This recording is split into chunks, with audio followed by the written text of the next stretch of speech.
তোমাদের একটা মজার গল্প পাঠ করে শোনাচ্ছি।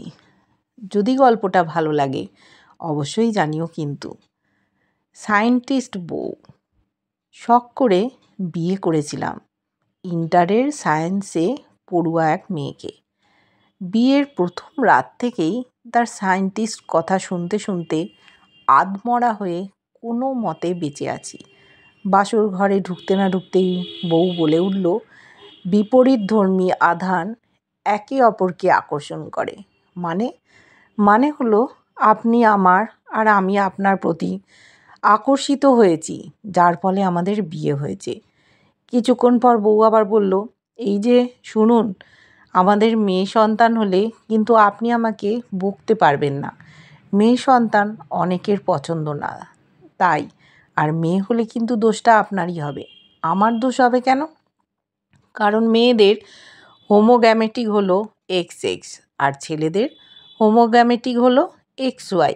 মেয়েরা শুধুমাত্র X ডিম্বাণু উৎপন্ন করে, কিন্তু ছেলেরা X ও Y দু রকমই শুক্রাণু উৎপন্ন করে, যার ফলে X বাহী ডিম্বাণুর সাথে X বাহী শুক্রাণুর মিলন হলে মেয়ে সন্তান হয়, আর X বাহী ডিম্বাণুর সাথে Y বাহী শুক্রাণুর মিলন হলে ছেলে হয়। এখন X ও Y আপনার কাছে, অতএব মেয়ে হলে আমার দোষ দিলে কিন্তু হবে না। কিছু না বুঝেও ভয়ে ভয়ে বললাম, আচ্ছা আচ্ছা আমারই দোষ। বউ হেসে বলল, এই তো আমার লক্ষ্মী সোনা।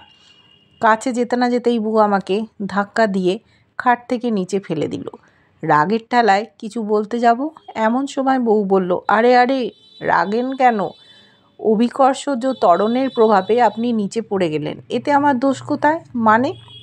মানে হলো পৃথিবী তার কেন্দ্রের দিকে সকল বস্তুকে আকর্ষণ করে। এই যে আমি আপনাকে ধাক্কা দিলাম, আপনি তো ওপরেও যেতে পারতেন, কিন্তু তা না গিয়ে আপনি নিচে পড়ে গেলেন। সুতরাং পৃথিবী আপনাকে তার কেন্দ্রের দিকে আকর্ষণ করছে, তাই আপনি নিচে পড়ে গেছেন।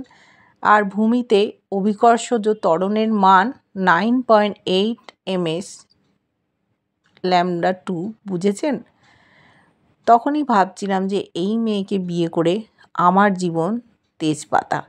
খাবার টেবিলে মন ভরে বিরিয়ানি খাচ্ছিলাম, এমন সময় বউ বলে উঠল, এই এত বিরিয়ানি খান কেন? মানেটা কি? খাওয়ার জিনিস খাবো না? খাবেন, তবে সীমিত। বিরিয়ানিতে তেল চর্বি ব্যবহার করা হয়েছে, আর অতিরিক্ত চর্বি জাতীয় খাবার খাওয়া ভালো না। এই জন্যই তো দিন দিন ভুঁড়ি ফুলে ফুটবলের মতো হচ্ছে। বউয়ের কথায় মা বাবাও সায় দিল। মা বলল, বৌমা তো ঠিক কথাই বলছে, এত খাওয়া কি ঠিক? আমরা না হয় মূর্খ, কিন্তু বৌমা তো শিক্ষিত, তাই সে তোর ভালোর জন্যই খেতে না বলছে। অনেক খেয়েছিস, এবার হাত ধুয়ে নে, আর এখন থেকে বৌমার কথা মতো চলবি ফিরবি খাবি। তুই তো এত কিছু ভালো মন্দ বুঝিস না বাবা, সেই জন্যই বলে। বউ হেসে বলল, বুঝবে কি করে? আপনার ছেলে তো সায়েন্স পড়েনি, তাই কিছু জানেও না, করতেও পারে না। মনে মনে বলি, শ্বশুরের ঘরের বউ, আমি সায়েন্স পারি না, আমাকে সায়েন্স শেখাও। আমিও একসময় সায়েন্স পড়ে আসছি, খালি একবার সুযোগ পাই আমিও সায়েন্সের মেন পয়েন্ট শিখিয়ে দেবো। হঠাৎ করে একদিন মা বাবা ডাক্তারের কাছে গেল। বাড়ি পুরো ফাঁকা, ঘরে আমি আর আমার বউ। বুদ্ধি করে বউয়ের আজকের রান্না ভালো হয়নি বলে বউয়ের সাথে তুমুল ঝগড়া বাঁধিয়ে দিলাম। এক পর্যায়ে বউ আমাকে ঠাস করে গালের মধ্যে থাপ্পড় মারল। কি থাপ্পড়! মেয়ে মানুষ, তাও থাপ্পড়ের জোর কত! রাগ কন্ট্রোল করতে না পেরে আমিও বউকে ঠাস করে দুই গালে দুটো থাপ্পড় দিলাম, আর বউকে বললাম, নিউটনের গতির 3য় সূত্র থেকে পাই প্রত্যেক ক্রিয়ারই সমান ও বিপরীত প্রতিক্রিয়া আছে। অতএব তুমি আমাকে একটা থাপ্পড় মেরেছ, আমিও সুদে আসলে ফেরত দিয়েছি। এছাড়াও কি আরও ব্যাখ্যা দেবে? বউয়ের মুখ চোখ লাল হয়ে চোখ দিয়ে জল ঝরতে লাগলো, আর ম্যামা করে কান্না করতে লাগলো। তা দেখে আমি বললাম, নিউটনের গতির 2য় সূত্র থেকে পাই কোনো বস্তুর ওপর প্রযুক্ত বল তার ভর ও ত্বরণের গুণফলের সমান, মিন F = ma। অতএব আমি তোমার ওপর F বল প্রয়োগ করছি, আর তুমি ম্যা করে কাঁদছো, তাই আমার প্রয়োগকৃত বল আর তোমার কান্না সমান। সুতরাং প্রমাণিত এই যে F = ma। বউ আমার দিকে অবাক দৃষ্টিতে তাকিয়ে বলল, আপনি এগুলো জানেন কি করে?